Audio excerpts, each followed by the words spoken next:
Hello everyone and welcome to another edition of the ROKER Report Player Ratings podcast in association with the Sunderland Community Soup Kitchen. It's Gav back once again after another Sunderland win. Thank the Lord we managed to get a victory on Sky TV tonight, and I'm joined by my able ROKER Report compatriots. Ant, how are you, mate? Yeah, not too bad. I'm not sure Sky will be overly pleased to pick that game, considering some of the other games have had a 4-3 and a 5-0. But yeah, we'll take it. It was nice to see them in front of the cameras again. Yeah, we'll take the 3 points. Absolutely. And Craig Chapman hasn't been on for a while. Craig, how are you? Relieved is probably the most appropriate word. It was far from easy, wasn't it? But it's a massive 3 points for us, and the fact that it's back-to-back League One wins. Hopefully we can now start talking about getting back up that table, opposed to saying that the season was a write-off. So things are looking a little bit more positive. Wasn't it nice for once though, for when you've got all these away fans telling you, oh, you nailed on to win, we're rubbish, for it once to come off, because all day today we've just had Ipswich fans telling us like you nailed on, and I've been sat reading those responses all day going, it's not as nailed on as you think, lads. You know, some crap teams have took points off us this season when we really should have won. But for once it was nice, wasn't it, Craig, just to see us, like, although it wasn't like a 2 or a 3-0 win, we got there in the end. It was important just to get away from Portman Road with a win, and we did it. Yeah, I think that's the most crucial thing I'm taking away from this. I know it was unconvincing at times, and we made it an awful lot harder than we should have, but it's exactly like you said. I think if somebody offered this result to us at 7 o'clock tonight, we would have absolutely snapped the hands off. It builds a little bit of momentum, because that's where we've basically fell apart in recent weeks. We get an important win, and then we can't match that up with back-to-back wins. So, like I say, for me tonight, the way I'm looking at it is it's certainly points above performance. Hopefully things like that will begin to fall in place eventually, but it is a big win. And like you say, I mean, the Ipswich fans, they've certainly mirrored pretty much how we felt for large parts throughout the course of the season. Some of them are even tweeting us saying that they hope that they got beat. So potentially that could lead to Paul Lambert sacking. But I think in fairness to Ipswich tonight, they actually, they did themselves well. When they went down to 10, I thought they actually responded very well. They didn't fall apart. They made the game very, very difficult for us. They nullified us for large chunks of the first half, and it took a real moment of magic to unlock them. But who cares really about them? The most important thing is that we're taking maximum points, and long may it continue. Yeah, I think it depends which way you swing it, Ant, doesn't it? Like, on one side you can say, well, a team going down to 10 men so early in the game is a massive advantage to you. But on the other side of the coin, you could say, well, when they go down to 10 men, it completely refocuses them. It makes them sit behind the ball. It makes it a lot more compact and difficult to break down.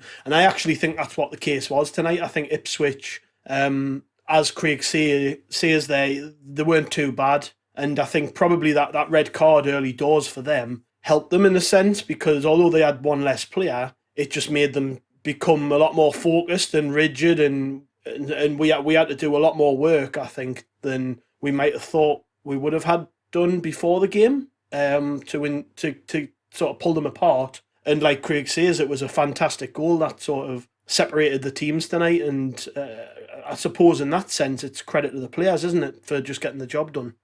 Yeah, I mean, I did think we were very, very sloppy in the first half in particular. It went back to where we were just trying them aimlessly long balls up to Charlie Wyke, which we know hasn't worked all season. And then, it's the one moment of quality in the first half was the goal, and it's nice play, isn't it? Young Winchester does very, very well. Nice little flick. Yeah, I don't know. I suppose he's young compared to us, and yeah. He's younger than me. Everyone's younger than me. You know what I mean? He's done well there. It's a nice ball out wide to Power. It's a lovely cross. I mean, and it's a fantastic finish from Charlie Wyke, who's, I'm sure we'll get into, but he's on fire at the minute. But yeah, I mean, we did have to work very, very hard to break them down. And you saw Ipswich as well, just before we scored, we're actually getting back into the game a little bit. And I think they thought, oh, these aren't much, and decided to try and go back at us. But then the goal came at a lovely time for us and pretty much killed them off, really. They had a little go in the second half, but I thought we were a lot more comfortable in the second half. Yeah, I'll just quickly run through what happened in the game, because to be fair, there wasn't a lot went on. Started the game pretty slowly, I thought. The first 10 minutes were cagey, although we had the majority of the ball. We just sort of passed it around very slowly, side to side, didn't really do much, and then obviously we got that I guess in one sense, a lifeline from Ipswich when Caden Jackson. It was a shocking tackle on Bailey Wright. And for once, I spend enough time slagging referees off, but for once, it's nice to see a referee get a big decision right in a game for Sunderland. So, fair play to the ref today. He got that one spot on. Then as the half went on, you could sort of sense, and it's because we aren't in the ground, but you could sense the tension amongst our writers in the group chat there and on social media as well. You could sense the tension with the fans just sort of waiting for us to grab the game by the scruff of the neck. And what I mentioned in the first 10 minutes there sort of carried on through the half. We didn't really, go at Ipswich, but in fairness to Ipswich, they didn't make it easy for Sunderland and they stayed tight. And the one time we got the ball wide and whipped it in quickly,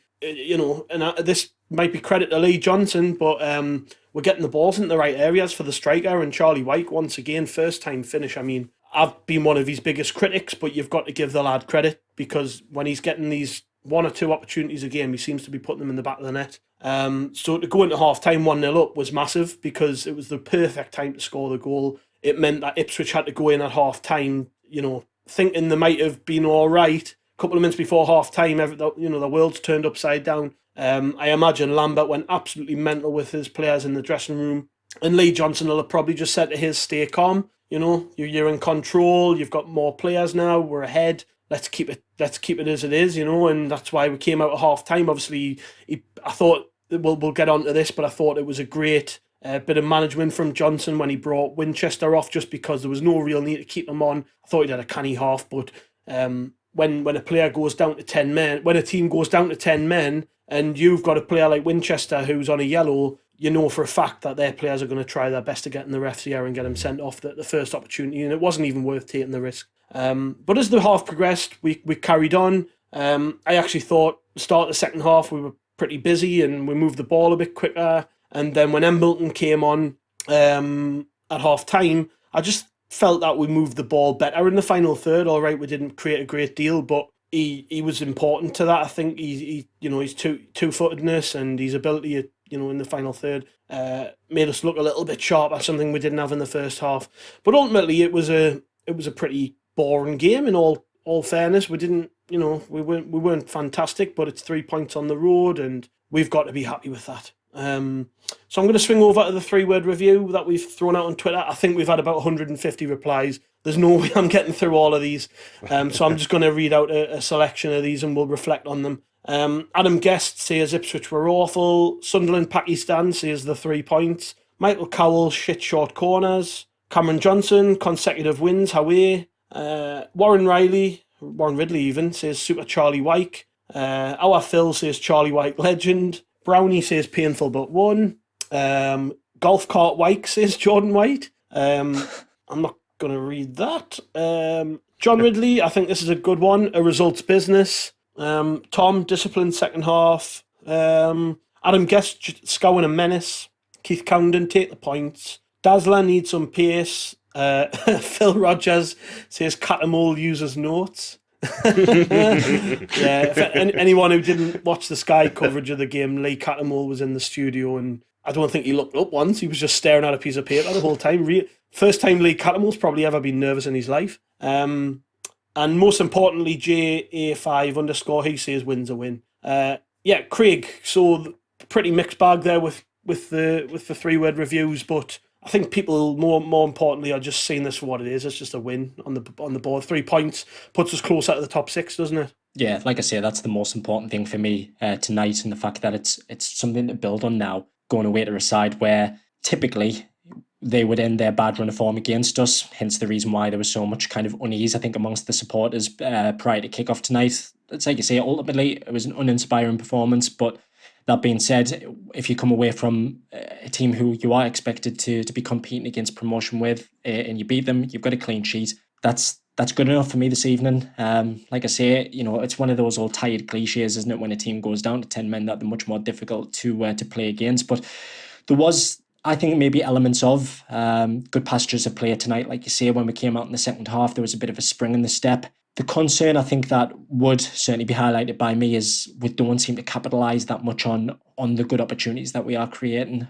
We are, creating maybe a rod for our own back. We really should have put the game to bed several chances tonight where was say well blocked by the Ipswich defence. But like I say, at least for the moment, it's an important win. But I mean, by God, we really could do with hammering a team to give us a bit more confidence. I think watching at home, couldn't we? But like I said, we're in a relatively strong position now. Hopefully, we can build on it, and we've just got to take that into the weekend. Yeah, I want to throw you a curveball here, and I want 2 positives and 2 negatives from the game, if you can. I would probably say 2 positives. Charlie Wyke scored again, and Elliot Embleton looked very good when he came on.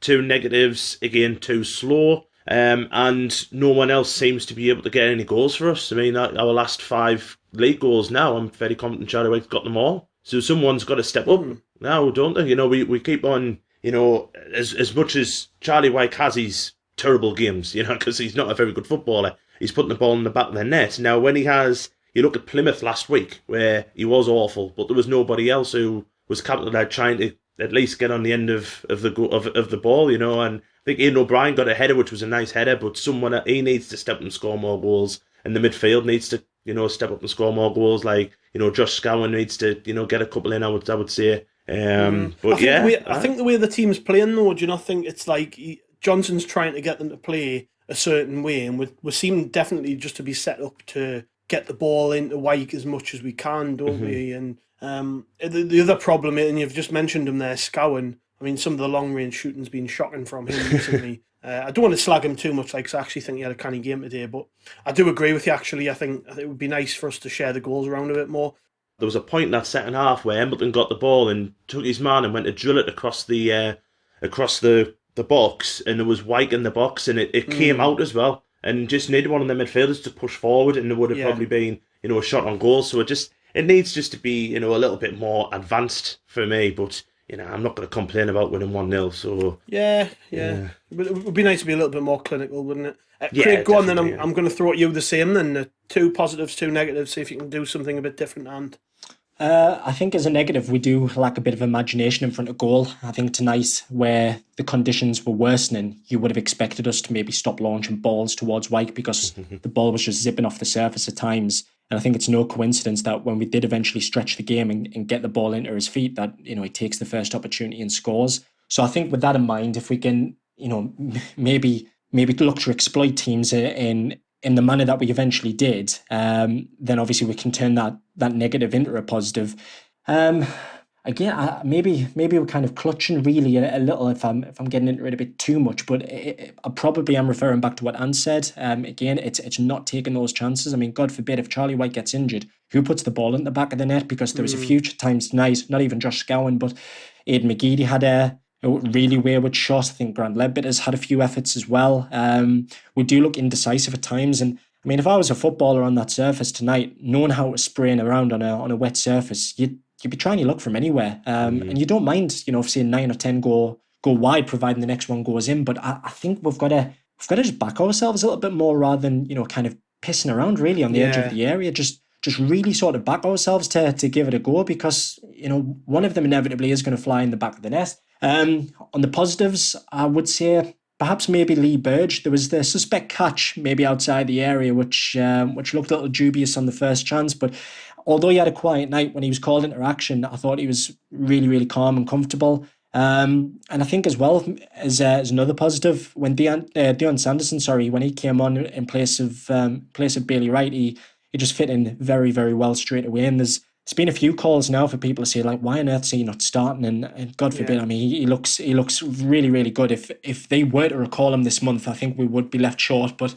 like I said, I think there's certainly more positives than negatives to take away from tonight's performance. But like I said, good night all around. Perhaps we could have won a little more comfortably, but like I say, it's a good win. Yeah, if I could just throw one in myself, the short corners, set pieces, oh God, just so poor. I'm repeating myself because we say this every week, but for the amount of corners we win, we do nothing with them, and it's something we really need to work on, because when a team's getting 10 plus corners a game, every game, and they're not even threatening the goal, that's I mean, what you're talking about there, Ant, where you're saying someone needs to step up and score, really, people should be scoring from some of these set pieces we're getting. Agree.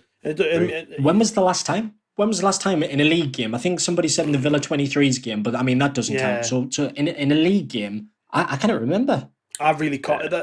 That's exactly it. I just cannot remember. I don't know if you can, Ant. The only one I can think of, and I'm not sure if it was direct from a corner, but Bailey Wright, when he scored that volley, was... I can't remember the game it was, when we were it was a home game. 1-0. Yeah, I don't know if it was from a set piece, but maybe. It might have been, coming back from a set piece or something like that, but that's the only time I can remember anything as...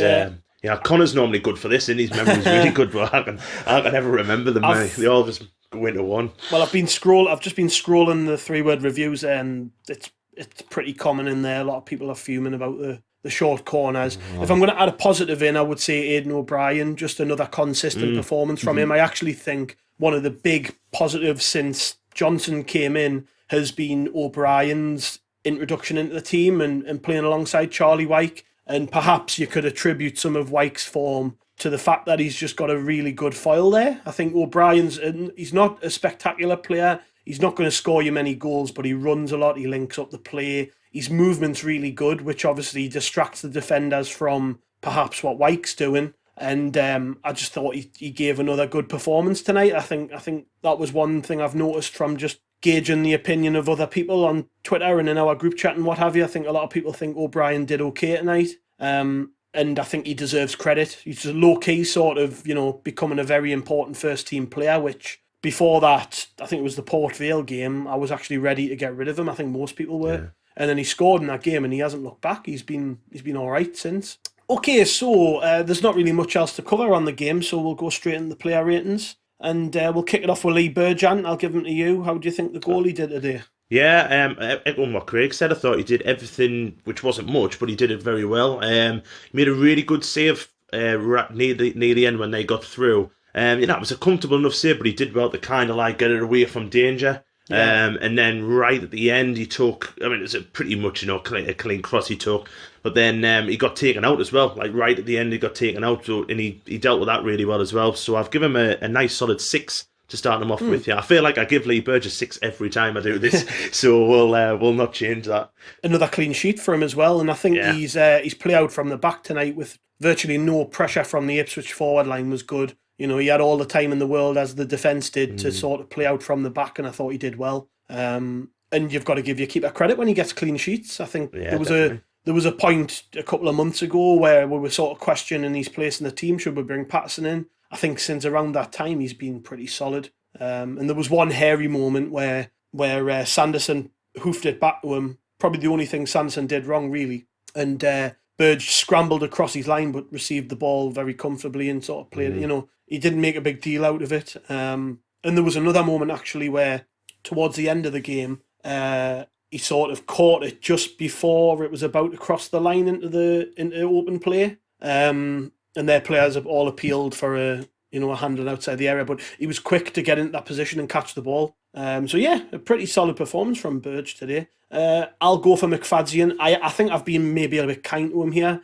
but I had him as a 5. I thought, because there was a couple of moments in the first half, the main thing with McFadzean that does my head in is the foul throws and just being out of position defensively. But tonight, we didn't have a great deal to do, and we kept a clean sheet. So that meant he was able to sit up the pitch, and although he didn't really do anything particularly inspiring, I would say he didn't really put a foot wrong. So for once, I've gave him a 6. And you lads might have something different on that, but I just think he was pretty unspectacular tonight, and he didn't really do anything noticeably wrong, other than a couple of maybe little things which I could nitpick at. Yeah, I did exactly the same as you. I had 5 and I've scribbled it out just before we came on air and put a 6 in. I didn't think he was that bad, but he's still not. He's not a great player, is he? But no, we still need a left. We need. I would still like to be going into the weekend with a new left back, but I don't know if that's going to happen.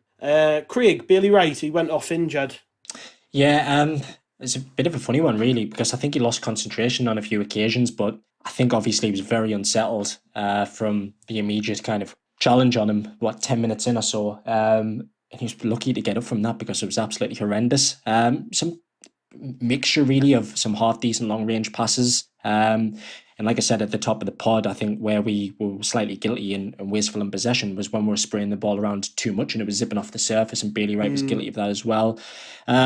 I think really across the back line, they didn't really have that much to do tonight, but when they were all called upon, they were okay.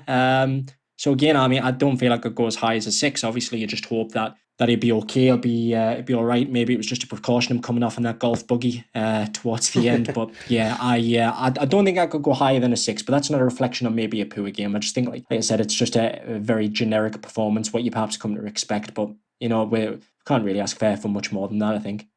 Jordan Willis, and? Yeah, I've given Jordan Willis a 7. Thought he was our best defender on the pitch tonight. Thought he was very, very good, very strong. And I thought he actually, if you watch when Sanderson came on, I thought he took the lead to marshal the defence, and I thought he did very, very well with that.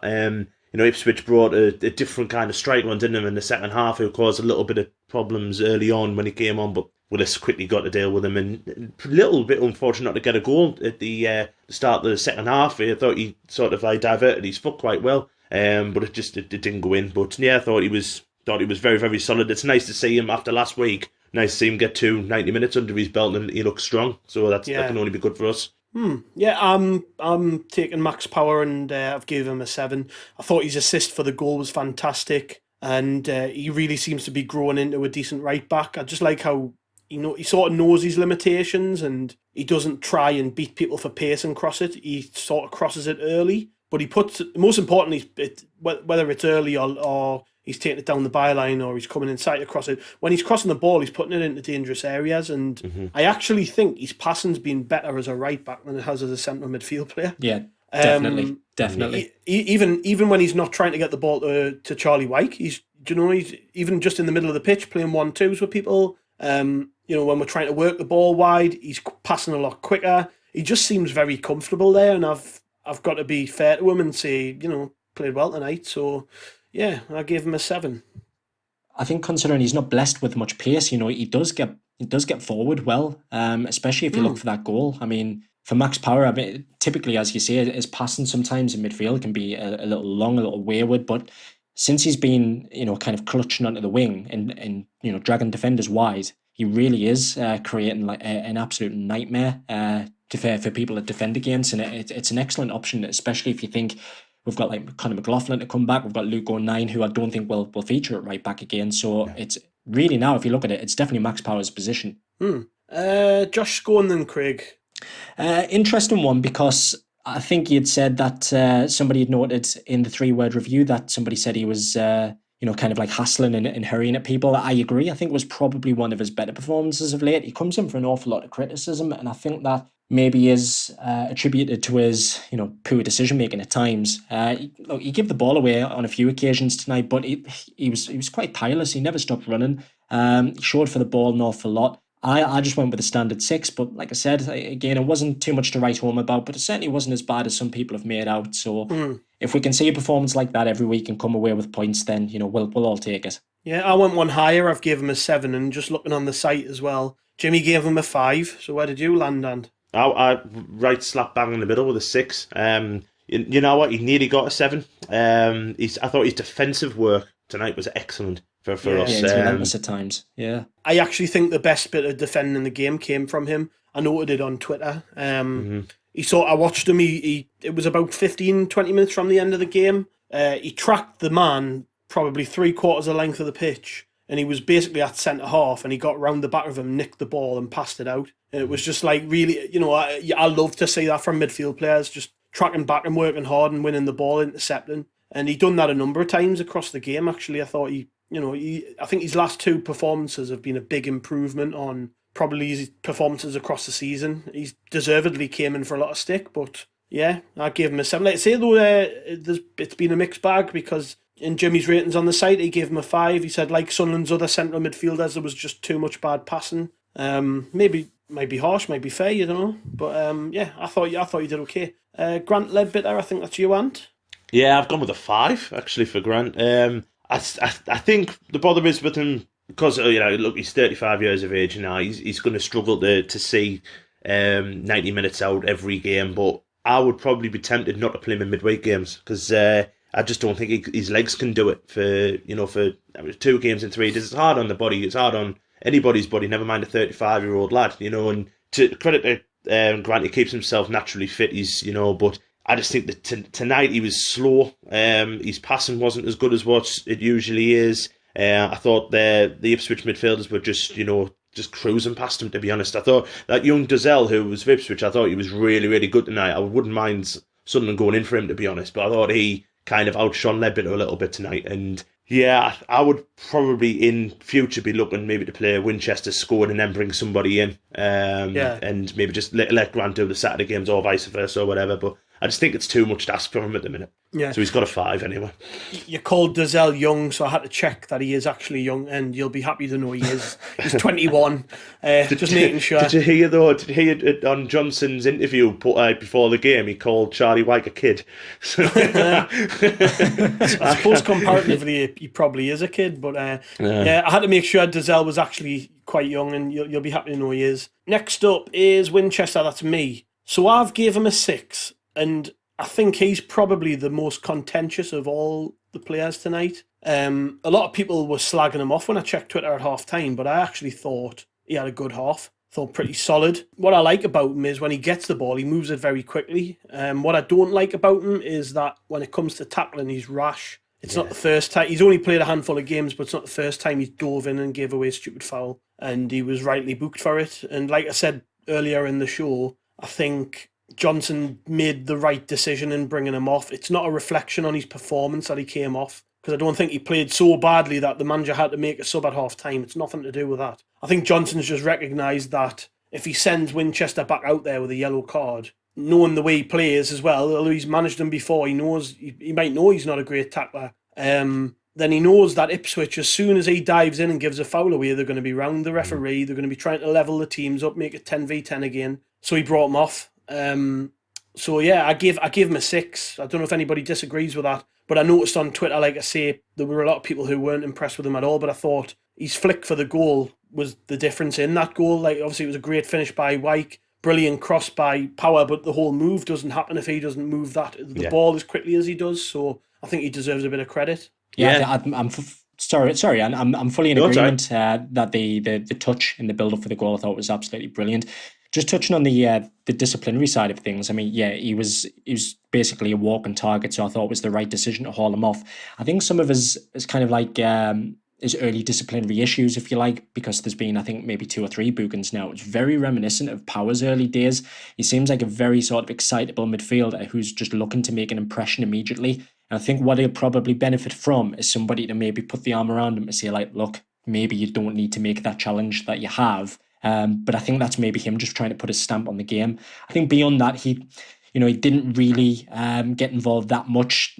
Perhaps he didn't pick the final ball, but I think the decisive thing in terms of rating him higher, like you say, it was the excellent flick in the build-up to Wyke's goal. Yeah. Aidan McGeady, I think that's you, Craig. Pretty poor, I thought, from McGeady tonight. Actually, he didn't really show much quality. He'd done well in terms of stretching the game wise. He seems more often than not to get the better of his man. But I think for me, the biggest criticism I've got of him tonight is decision making. I mean, when there was times where we were bursting through on goal and he cut inside, for example, there were so many options where he took that chance and he's just blazing it 40 yards wide and over the bar. And I think that's something where he really needs to kind of drop that sort of selfish attitude. You don't mind it if he's, going to be converting those chances, but let's be fair, there was a lot more better options on than that. I think it was the right decision to bring him off. I think he's probably got to start looking over his shoulder a little bit as well, because although he has done well since coming back into the team, I think 2 goals and 2 assists. But if you look at, say, Elliot Embleton's performance tonight, you look at maybe Luke O'Nine's going to now be playing in a more attacking role. We've got Chris Maguire as an option coming off the bench. We've got Lyndon Gooch as well. Even Jack Diamond, he wasn't even mentioned, but he's certainly not going to have a starting place, always guaranteed. So I would expect certain improvement from him if he is to be involved this weekend. I only give him a 5. Yeah, I give him a 6, but I don't disagree with anything you've said there. I think with McGeady as well, we sort of forget that he isn't a young man, and maybe he's got to be managed a little bit better as well. He's starting a lot of football games at the minute. Yeah. And especially the fact that he hasn't been involved really for the best part of a year. So, I mean, obviously happy to, kind of look at that as a mitigating factor. But I think in terms of at least if you've got an option on, just make the right ball. He'd done it when we were down at Lincoln the other week for Jack Diamond, picked out a beautiful pass for the goal. And like I said, perhaps I'm being a little too harsh on him, but yeah, no higher than a 5. what I would say about McGeady, and maybe I'm wrong on this, but what I think with him is when he starts games, he gives the opposition something to worry about in terms of him just being on the pitch. Like the opposition in the build-up to a game, when they're preparing the players and they're analysing Sunderland's threats, unless you watch us every week, the first player you're going to look at is Aidan McGeady, you know? And teams will shape up in a way to try and stop him from being effective. And I actually think Wyke's benefited from McGeady's inclusion as much as he has maybe O'Brien, in that Wyke's just been able to find space. And McGeady and O'Brien have done a good job of dragging defences around a bit and maybe, you know, distracting them. So even when he's not playing well, when he's getting the ball out wide, they're on the back foot. They're doubling up on him. Players are moving across just to stop him. But I give him a 6. But to be fair, I think I've probably been generous. I think you're right. He's probably had an off night tonight and coming off maybe a little bit later than I would have liked.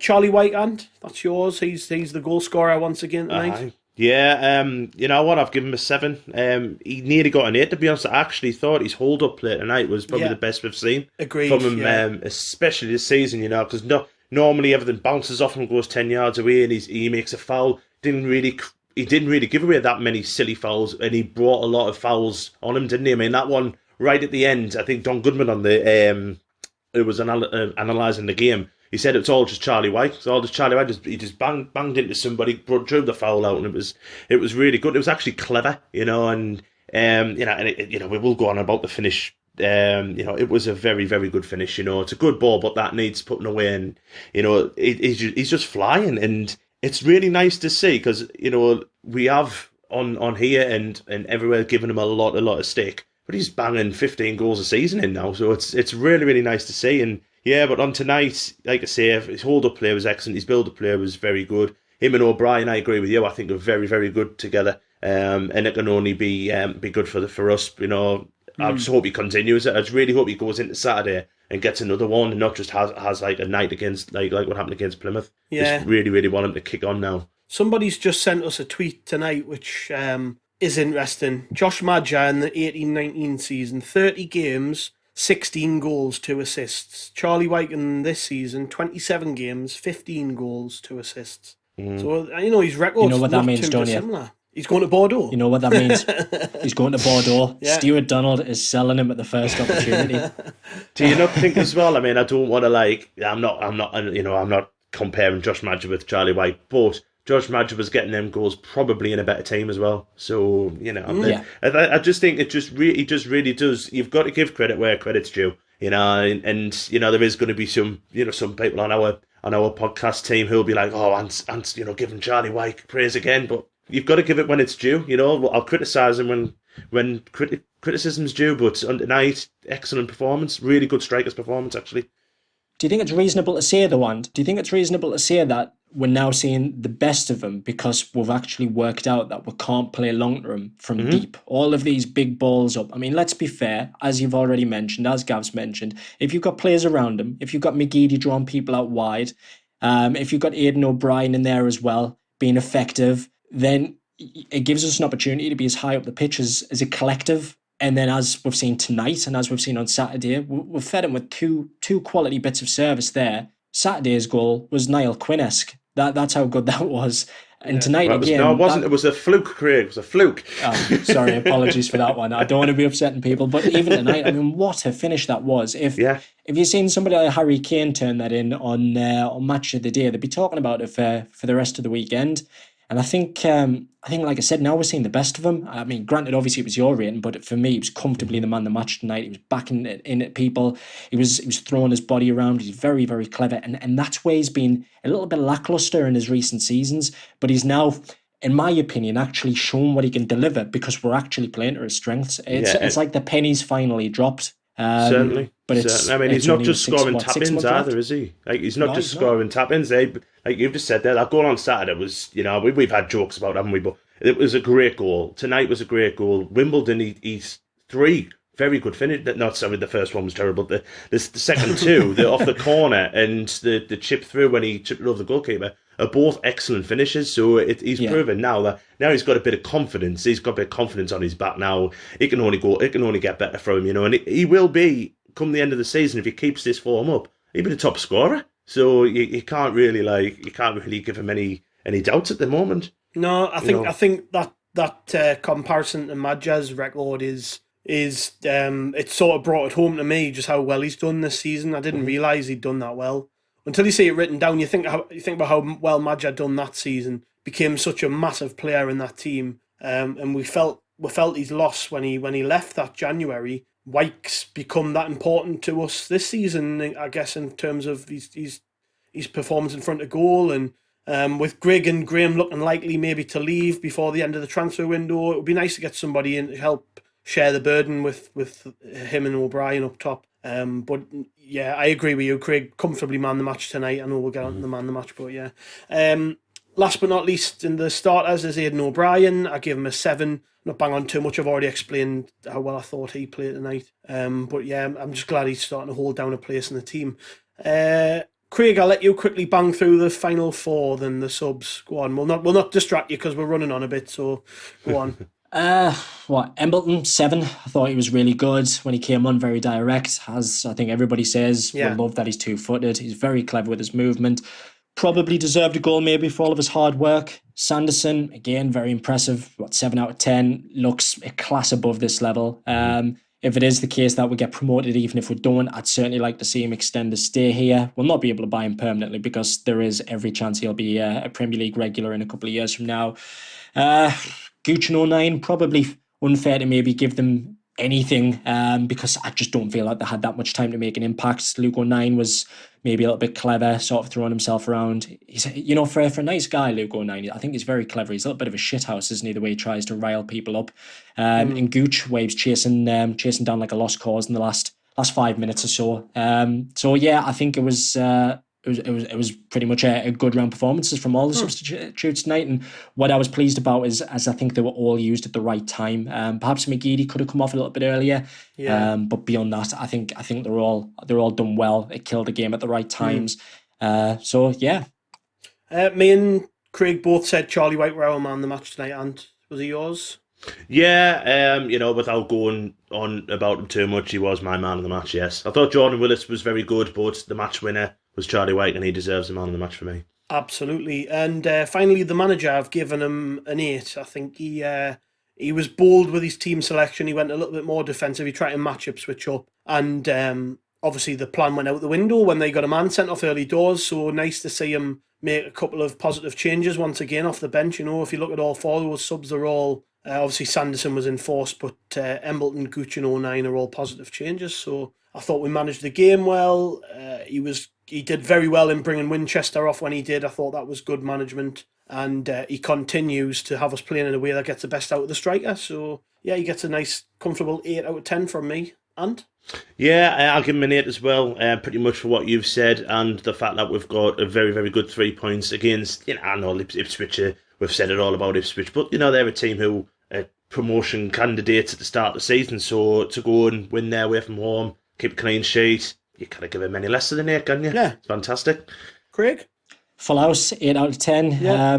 I mean, look, it wasn't great, but it was a very important win. And I know that there has been criticism from an awful lot, perhaps fair as well, that some people have said that we haven't really kicked on too much from Parkinson. But I think what we're now trying to do, it's evident. You can see that we're completely changing the way that we're looking to play football. More touches in the box.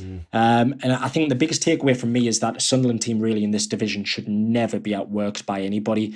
And I think it happened a little too much under Phil Parkinson. But today, again, I think although Ipswich, they reacted very well to going down to 10. In the past, maybe we would have crumbled under the expectation and the pressure, but I think we managed it very, very well. And again, that all comes from him on the touchline. So, yeah, really pleased. Yeah, well said. Okay, so we'll round off there. We're back once again. The pods are coming thick and fast, so we've got another extra preview show coming up this week ahead of the Gillingham game, which is a 1 o'clock kickoff on Saturday. Don't forget that. And of course, we'll be back after the match with the player ratings pod, which will either be me or Ant. We haven't decided yet. And then next week, we've got 2 games against MK Dons. Wow. Football League Trophy quarter-final game on Tuesday night, and then we play again away at MK Dons in the league. So that should be fun, having to watch us play them twice. But yeah, thanks very much, lads, for joining us. It's another win, so we're all happy. And be sure to check out the Roker Report website as the week progresses. And of course, don't forget to donate to our fundraiser, which we're doing before the month ends. We're trying to 2 trips to Wembley and back. We're doing between 15 or so of us. We're either walking, running, or cycling. In Johnny Robb's case, I think he did 80 kilometres today on his bike to try and get that total up. Beast. But yeah, you can find all the links for that on our Twitter pages, Instagram, etc. Please donate if you can. We're trying to raise just a meagre sum of £500. So if we can hit that before the end of the month, that'll be fantastic. And of course, check out our chief sponsor, which is the Sunderland Community Soup Kitchen. It's been good to see their progress on Facebook this week. They've brand new flooring and the nice new takeaway. Nice to see all of our hard raised money for a fantastic cause at Christmas is going to good use. And it's going to be nice to see that place in full swing. So if you want to keep up with what's going on there, just be sure to follow them on Facebook. They update the page daily, and it's great to see what's going on in your city, really. Some good people doing some good work. So yeah, thank you very much for joining us, and we'll catch you later.